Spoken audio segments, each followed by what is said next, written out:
Good morning.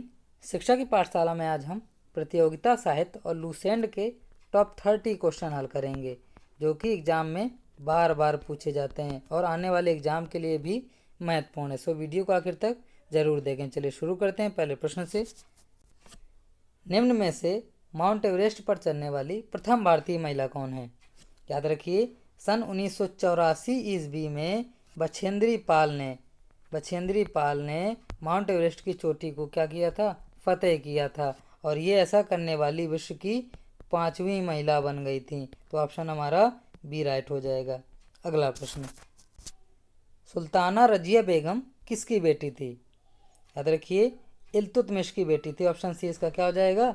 Right हो जाएगा। और ये पहली मुस्लिम शासिका भी थी। आपसे क्वेश्चन पूछ सकता है। अगला प्रश्न, निम्न में से किसने गदर पार्टी की स्थापना की थी?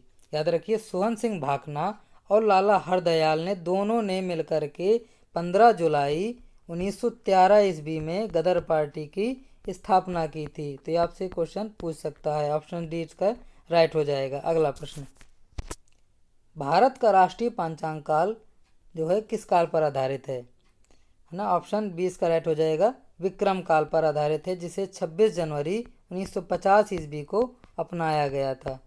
अगला प्रश्न, महात्मा गांधी ने सन 1930 ईस्वी में सबने अवज्ञा आंदोलन की शुरुआत की थी। पूछ रहा है कहाँ से किया था इसकी शुरुआत? याद रखिए, साबरमती से इसकी शुरुआत हुई थी। ऑप्शन बी इसका राइट हो जाएगा। अगला प्रश्न, निम्न में से कौन से देश पाक स्टेट से जुड़े हुए हैं? याद रखिए, भारत और पाकिस्तान। अगला प्रश्न, ऑप्शन बी इसका राइट हो जाएगा।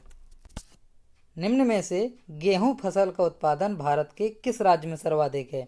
याद रखिए, ऑप्शन ए इसका राइट हो जाएगा, उत्तर प्रदेश। अगला प्रश्न, भारत और पाकिस्तान के बीच शिमला समझौता कब हुआ था? याद रखिए, 1972 ईस्वी में हुआ था। भारत की तत्कालीन प्रधानमंत्री इंदिरा गांधी और पाकिस्तान के तत्कालीन प्रधानमंत्री जुल्फिकार अली भुट्टो की सहमति पर। ऑप्शन सी इसका क्या हो जाएगा? राइट हो जाएगा। अगला प्रश्न, उत्तर प्रदेश में उद्यमिता विकास संस्थान का मुख्यालय कहाँ है? याद रखिए, ऑप्शन ए इसका राइट हो जाएगा, कानपुर शहर में। अगला प्रश्न, निम्न में से किस प्रकार की बेरोजगारी भारतीय कृषि से सामान्य है? याद रखिए, ऑप्शन बी इसका राइट हो जाएगा, प्रच्छन्न बेरोजगारी। अगला प्रश्न, विश्व का सर्वोच्च पर्यावरण संरक्षण पुरस्कार कौन सा है? याद रखिए, गोल्डन पांडा पुरस्कार। ऑप्शन बी इसका राइट हो जाएगा। अगला प्रश्न, किसकी अनुमति के बिना राज्य की विधानसभा में कोई धन विधेयक पेश नहीं किया जा सकता है? याद रखिए, राज्यपाल की सहमति के बिना राज्य की विधानसभा में कोई धन विधेयक पेश नहीं किया जा सकता। ऑप्शन बी इसका राइट। अगला प्रश्न, यंग इंडिया और हरिजन के संपादक कौन थे? इससे पहले आपको बता दें कि यंग इंडिया और हरिजन जो पत्रिका थी, तो ये अंग्रेजी की पत्रिका थी और इसका जो है इसके संपादक जो हैं महात्मा गांधी थे, जिनका संपादन यंग इंडिया का संपादन 1913 से 1931 तक रहा है। और इसके बाद हरिजन पत्रिका का संपादन यरबदा जेल से महात्मा गांधी जी ने किया था। ऑप्शन बी इसका क्या हो जाएगा? राइट हो जाएगा। कब किया था? तो 1933 ईस्वी में यरबदा जेल से हरिजन पत्रिका का संपादन किया था। अगला प्रश्न, तृतीय बौद्ध संगीत का आयोजन स्थल कौन सा है? याद रखिए, पाटलिपुत्र। ऑप्शन डी इसका राइट हो जाएगा। अशोक के संरक्षण में ये क्या हुआ था? इसका आयोजन हुआ था। आपको ये भी याद रखना है। अगला प्रश्न, लोधी वंश की स्थापना किसने की थी? याद रखिए, बहलोल लोधी ने की थी। ऑप्शन सी इसका राइट हो जाएगा। अगला प्रश्न, राजेंद्र पुल जो है किस नदी पर बना है? याद रखिए, राजेंद्र पुल को मोकामा पुल भी कहते हैं और यह जो है गंगा नदी पर बना हुआ है, जिसकी लंबाई 2 किलोमीटर है और ये बिहार राज्य में बना हुआ है, जो कि उत्तरी बिहार को दक्षिणी बिहार से जोड़ता है। तो आपसे ये भी पूछ सकता है। अगला प्रश्न, सन 1906 ईस्वी में मुस्लिम लीग की स्थापना कहाँ हुई थी? याद रखिए, ढाका बांग्लादेश में हुई थी। ऑप्शन इसका राइट हो जाएगा। यदि पूछे कि मुस्लिम लीग की स्थापना किसने की थी, तो आप बताएंगे सलीमुल्लाह खां इसके क्या थे? संस्थापक थे। यदि आपसे पूछे कि प्रथम अधिवेशन की अध्यक्षता किसने की थी, तो आप बताएंगे मुश्ताक हुसैन ने की थी। किसने की थी? मुश्ताक हुसैन ने। अगला प्रश्न, यात्री इब्न बतूता कहाँ से आया था?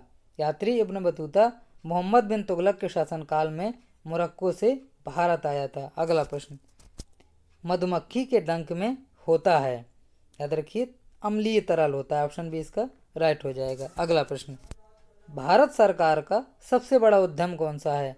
याद रखिए रेलवे जो है भारत सरकार का सबसे बड़ा उद्यम है। ऑप्शन सी इसका राइट हो जाएगा। अगला प्रश्न, तेलंगाना राज्य किसका विभाजन है? याद रखिए आंध्र प्रदेश राज्य का विभाजन जो है तेलंगाना राज्य है। अगला प्रश्न, इसकी स्थापना किस वर्ष हुई थी? आपको कमेंट बॉक्स में कमेंट करके जरूर बताना है।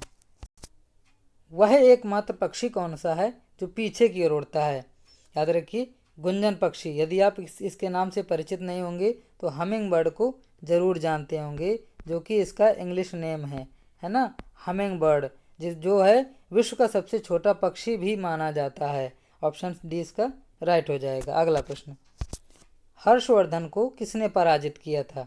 याद रखिए पुलकेशन द्वितीय ने पराजित किया था, जो कि चालुक्य वंश के शासक थे, और इन्होंने नर्मदा युद्ध में इसको हर्षवर्धन को पराजित किया था। अगला प्रश्न देखते हैं, दुर्लभ मुद्रा किसे कहते हैं? जो आसानी से उपलब्ध ना हो, ऐसी मुद्रा जो आसानी से सुलभ ना हो, उसे दुर्लभ मुद्रा कहते हैं। ऑप्शन डी इसका राइट हो जाएगा। अगला प्रश्न, लेंस किससे बनता है? याद रखिए लेंस जो है क्राउन कांच एवं फ्लिंट से बनता है। क्राउन कांच भी होगा तो वो भी सही होगा, फ्लिंट कांच भी होगा तब भी वो सही होगा। लेकिन आजकल जो है क्वार्टज क्रिस्टल एवं एक्रिलिक प्लास्टिक से भी इस लेंस जो है बनने लगा है। तो ऑप्शन में आपको 4 यदि आपको दिए हैं, चारों में से इनमें से कोई जो है तो वो हमारा राइट हो जाएगा, है ना। अगला प्रश्न, निम्न में से प्राचीनतम राजवंश कौन सा है? याद रखिए मौर्य वंश जो है सबसे प्राचीनतम राजवंश है। ऑप्शन इसका राइट हो जाएगा। अगला प्रश्न, भारतीय राष्ट्रीय कांग्रेस की पहली महिला अध्यक्ष कौन थी? याद रखिए एनी बेसेंट थी। ऑप्शन बी इसका राइट हो जाएगा, जिन्होंने 1917 में कलकत्ता अधिवेशन की अध्यक्षता की थी। अगला प्रश्न, अर्थशास्त्र में नोबेल पुरस्कार किसने स्थापित किया था? याद रखिए ऑप्शन बी इसका राइट होगा, स्वीडिश केंद्रीय बैंक। बहुत से बच्चे अल्फ्रेड नोबेल लगा देंगे जबकि वो गलत है। स्वीडिश केंद्रीय बैंक के द्वारा अर्थशास्त्र में नोबेल पुरस्कार स्थापित किया गया था। अगला प्रश्न, अंतिम प्रश्न है, सूर्य के सबसे निकटतम ग्रह कौन सा है? ऑप्शन ए इसका राइट हो जाएगा, बुध। तो ये थे हमारे टॉप 30 क्वेश्चन जो एग्जाम में बार बार पूछे जाते हैं। यदि वीडियो अच्छा लगा हो तो ऐसी वीडियो कमेंट बॉक्स में कमेंट करके बताइए, हम दोबारा लाएंगे। धन्यवाद।